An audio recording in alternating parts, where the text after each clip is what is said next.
to anxiety log number 10. Now, I didn't really expect to ever get this far into the series, but I'm proud of how far I've come. I would also like to give a brief shout out to my friends and family for put up with me a lot better than I can. Thank you so much, everyone. On that note, this is actually the second time that I've had to record this.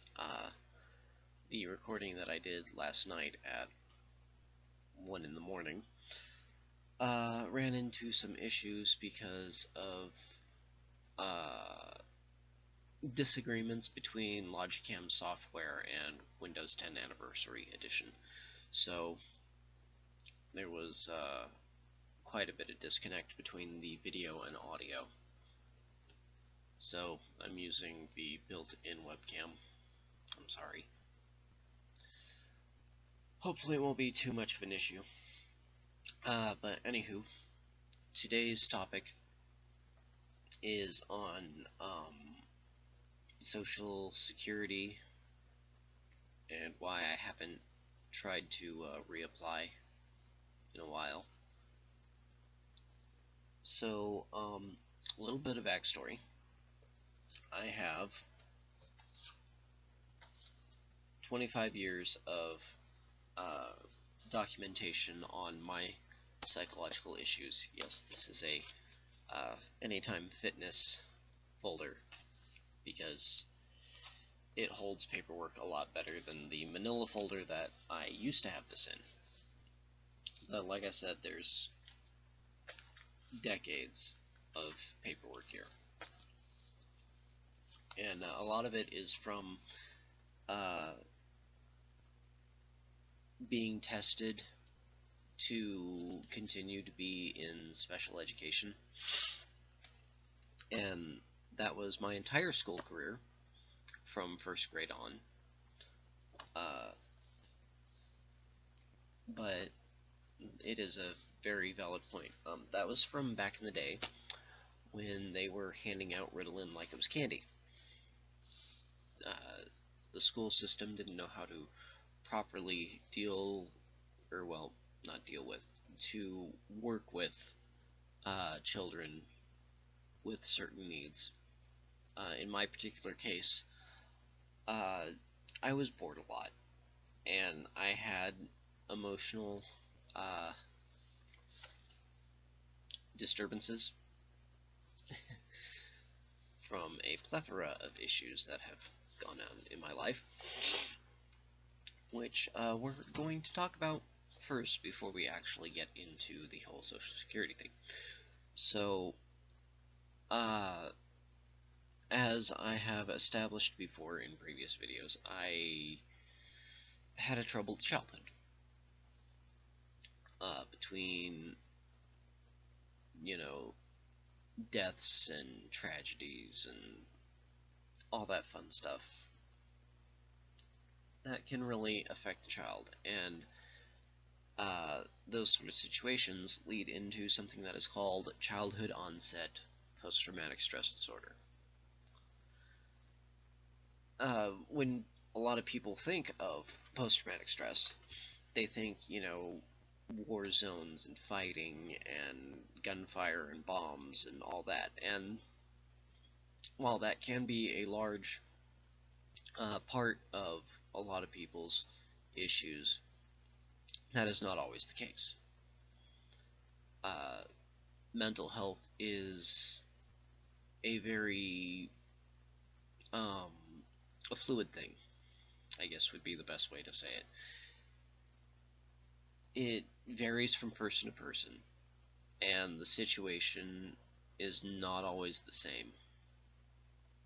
So, where someone goes off to war and, they see their friends being killed and dismembered in horrific ways, and then they have to come back home, and part of them is still living that.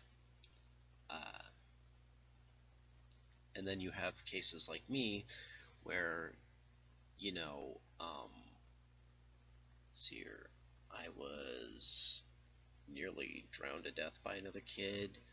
I was abused by a babysitter. In case you're wondering about that one, if I haven't talked about it before, when I was younger, I had a babysitter who would lock me in the apartment every day after my mom left for work and wouldn't come back until just before mom got back. So basically leaving me there screaming and crying, and I'm unable to fend for myself. And this was back when I was really small, like before I was 5, which was when we moved to Montana. I'm not exactly sure on the timeline specifics, but from what I understand, that went on for a while. So I have some abandonment issues I am well aware of. It's actually why I am so clingy, probably. But yeah, you have that, and then just a slew of things. So after we moved to Montana, and I was mauled by a house cat. That was an interesting one. I might not tell all the stories this time around because I want to have content for later. But let's just say that I've been through some shit. So, like I said, the school system really didn't know how to deal with kids like me, and their main direction was to put problem children on medication. I have been on Ritalin, Adderall. I believe Cylert was when I was in the military, and when I was in Washington, I was on an antipsychotic whose name escapes me.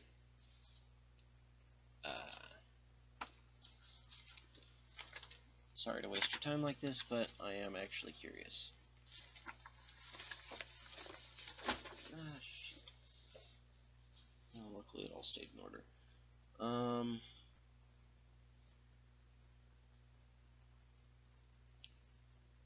Respiridol. I don't know how familiar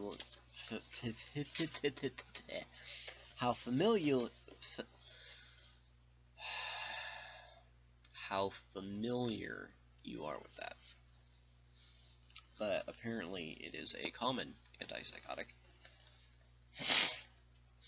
and one that is easy to be prescribed. So, yay.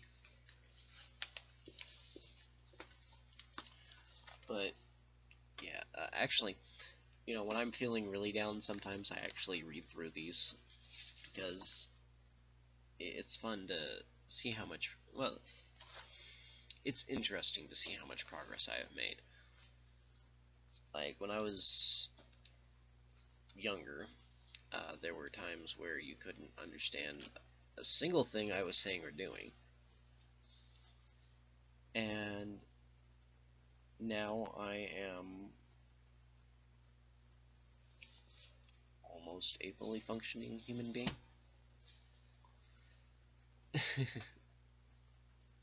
But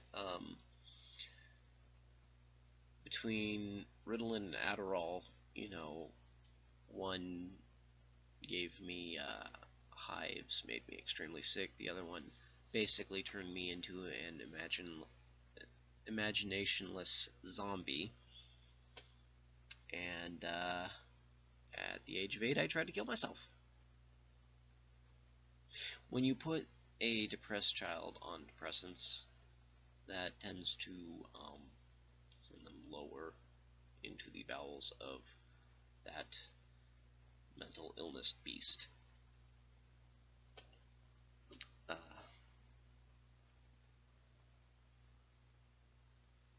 I highly doubt that the babysitter who I scarred for life during that little incident is watching this, but, you know, if you are, I am really sorry.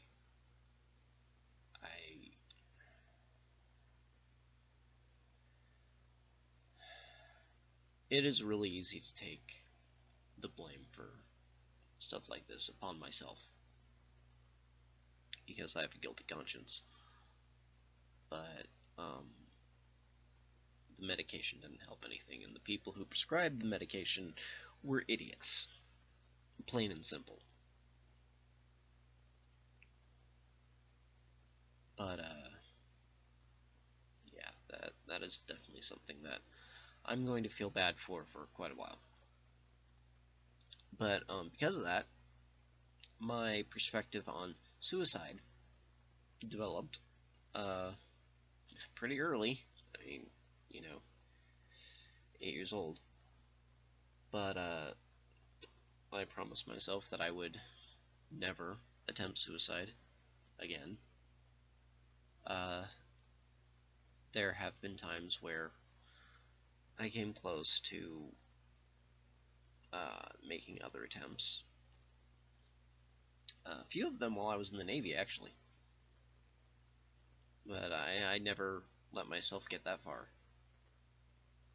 I mean, once you hit that level, you begin to realize that there's deeper levels of depression. And you learn quite a bit about yourself. But, you know, there was one time during a tropical storm in Norfolk where I was standing on the pier, and the rain was starting to weigh down my peacoat, and so I began to think, well, how fast will I sink in this thing if I just jump in the water?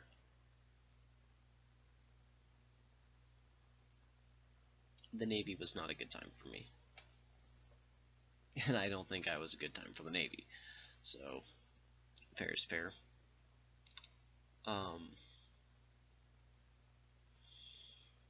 Let's see here. I was going somewhere with this. But yeah, because of depression, anxiety, post-traumatic stress, a little bit of what is now called DID, dissociative identity disorder. That's a fun story too. So when I was real little, I had a whole bunch of what I called imaginary friends. But it wasn't just that I was seeing and hearing things, they were also taking over from time to time. So one of my therapists told me to send them all away. And being young and dumb, I guess is the best word that I can use for that, I did. And that created a huge void in my mind, which I pushed all my anger and all my negative feelings and experiences into, and that coalesced into my oldest current personality, who I lovingly call Vincent. He started off as an asshole, and he got better. Actually, all the different voices that I hear in my head actually give me some really excellent advice from time to time. They all have unique perspectives on life, and that really helps. I know it's not healthy to talk more with the things you hear than real people, but, you know, they haven't let me down yet. But, I'm getting sidetracked. So,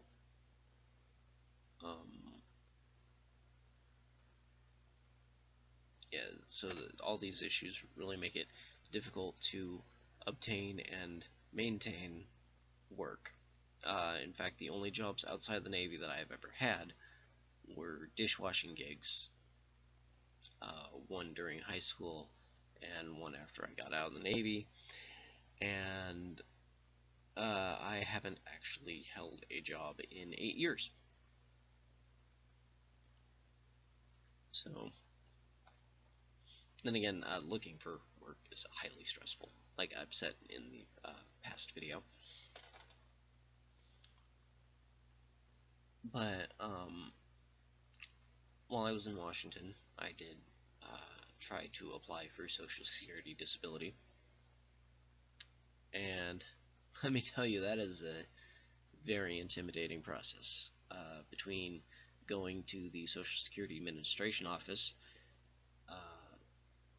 dealing with the people there, I mean, no offense to them. I know that they're just doing their job, and I know some of them really don't like it. But it's terrifying. At least for me. And, you know, I get really confused with paperwork. And that is definitely part of the process. But that was actually the better part of the whole thing. The worst part was the person that they sent me to for my psych eval, to be accepted or rejected. And he definitely rejected me. His whole point of view was,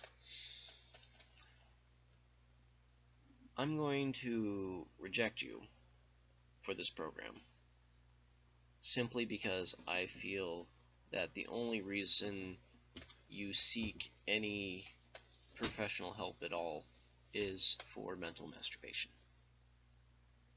So you are denied. Which is pretty much what he said.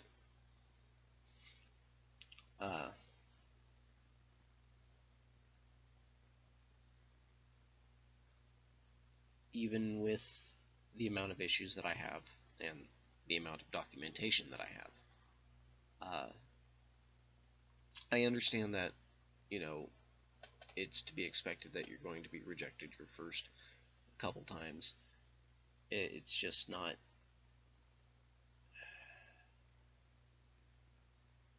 It's not easy to cope with. And I should try again. It's just, I haven't really worked up the nerve to do so because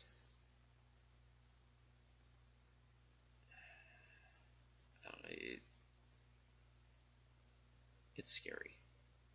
And I know that's irrational. But in my mind, it's still valid.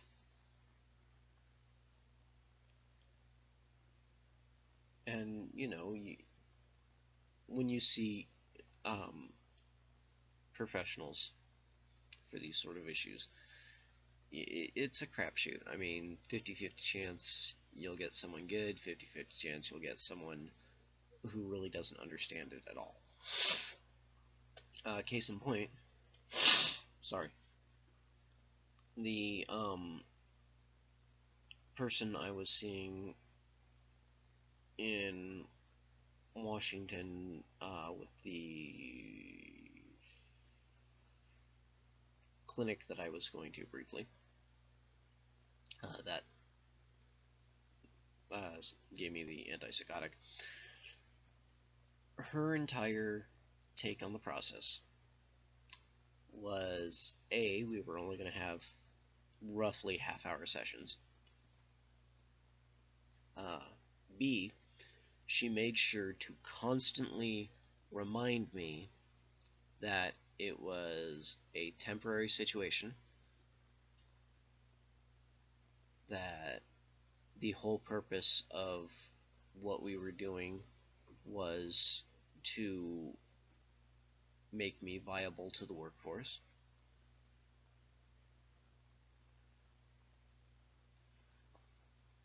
and it was bullshit from there. Our sessions didn't really cover enough time to actually properly talk out my issues, to come up with workable solutions. It was essentially, I gotta get you out of here, so here's what we're gonna do. Have some pills. Hopefully it'll make you more tolerable. That's not what she said, but that's what it felt like she implied. And when you compare that to the brief stint at the community health center therapist that I had briefly, who took the time to explain to me how memories form and how certain psychological issues affect that was useful. Because knowing the fact that memories start to form in the back of the brain and work forward to where they're stored, and how fight or flight affects that by turning off this area so that you can react more quickly to the situation at hand. And when you have high anxiety and post-traumatic stress, you are nigh on constantly in fight or flight mode, and so your memories aren't forming fully or properly, and that's why I have trouble remembering stuff, and always have, or at least the best clarification that I could get for that. And you know, I've had lots of good therapists, and I've had a few bad ones. And you can tell the ones who are there because it's their job, and the ones who are there because they want to help. There is a clear and obvious difference between the two.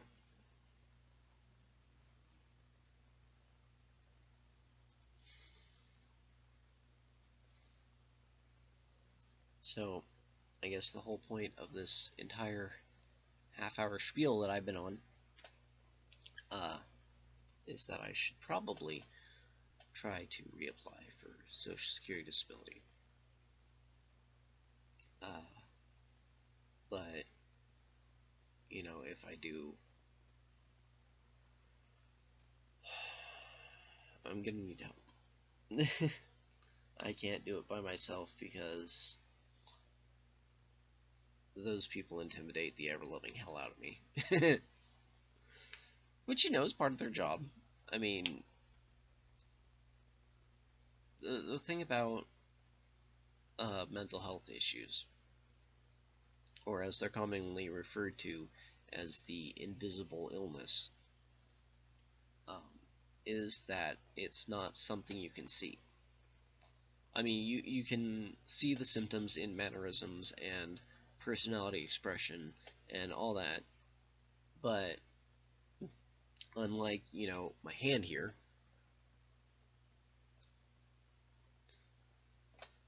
you can't physically see it.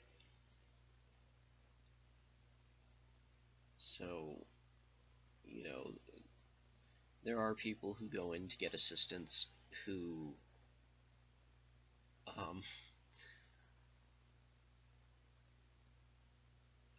I hate to judge, but there are some people who go in who really don't seem like they should need it. Like, you know, they've got some of the higher end like Prada bags and fancier looking clothing. I mean, I've got some nice looking stuff. Don't get me wrong. I've got a 3-piece suit that I got at Goodwill, and a friend helped me modify.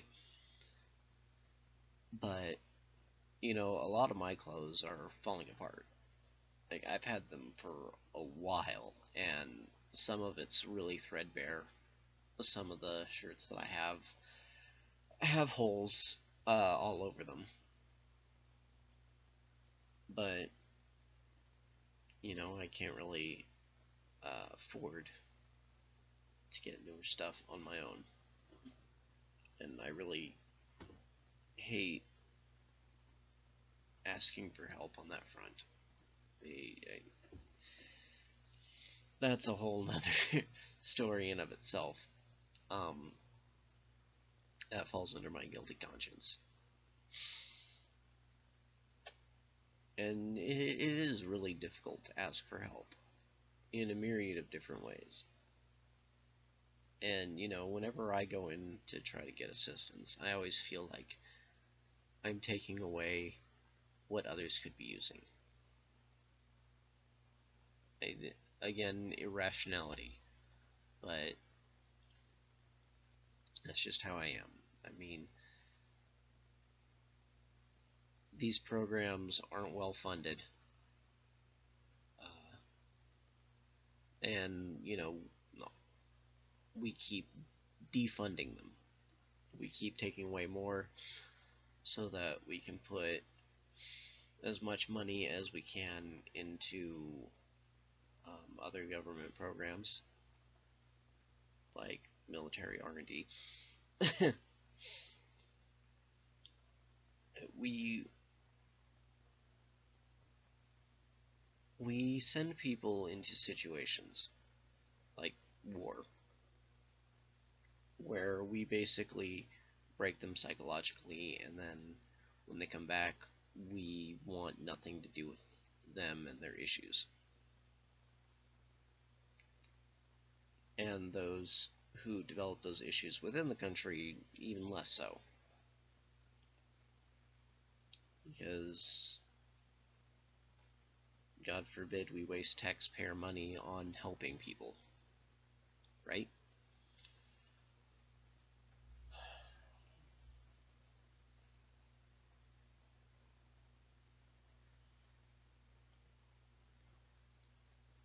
But, we have a lot of people who need help.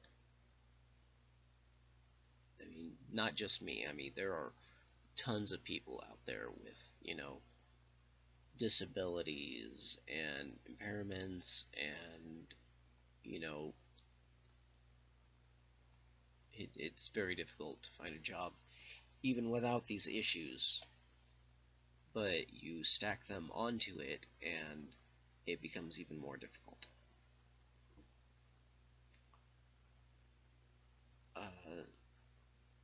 From what I understand, at least one or two politicians are talking about better helping people with invisible illnesses, but generally it's mostly just talk.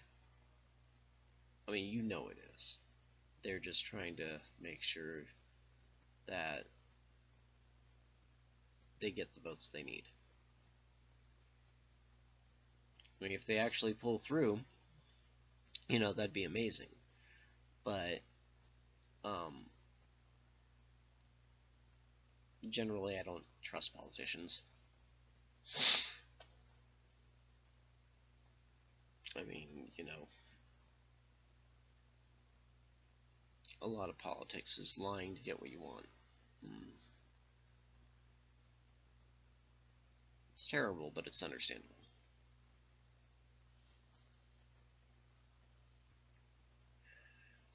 I don't know. We need help. We do. And until society finally goes, okay, I guess you're kind of worth putting some effort into, we're just going to suffer. Even more than we already do. I mean, when you have night terrors for so long that when they come back around, it's just like, oh, this again. Oh, I remember this dream. I know how it ends. With me dead again. When you get used to that, there is something seriously wrong. I have had so many dreams in which I have died in a plethora of interesting and creative ways. But, you know, after years of that, like I said, it's just like, yeah, this again. Okay. Bring it. You should not have to get used to that.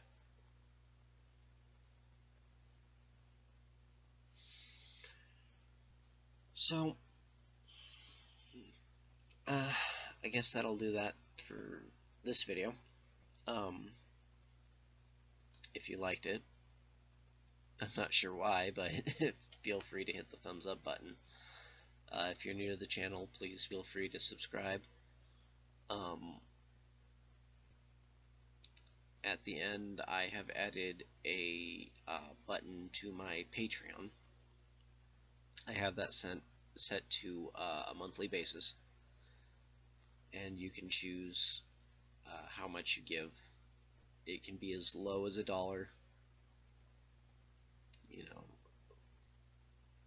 whatever you can spare helps.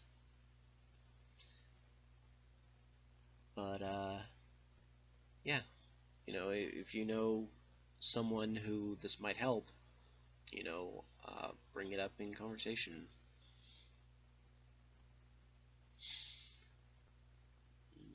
I hope that you all have a wonderful day,